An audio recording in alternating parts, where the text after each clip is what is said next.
Hey everyone, in today's video I'll show you how to record a Zoom meeting with audio on your laptop. So let's get started. First of all, you want to go ahead and simply launch the Zoom app in your laptop, and then once the Zoom is open, go ahead and simply start the meeting.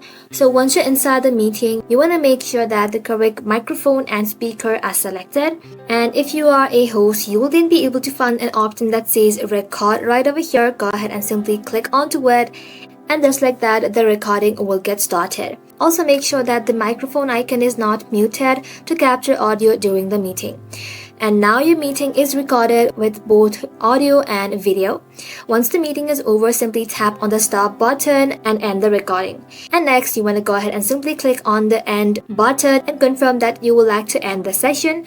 After meeting ends, Zoom will automatically convert the recording. You can find your recording in the Zoom folder on your computer or in your cloud storage if you selected that option. And that's it, guys. You have successfully recorded your Zoom meeting with audio. If this video was helpful, don't forget to like and sub, and I'll see you in the next one.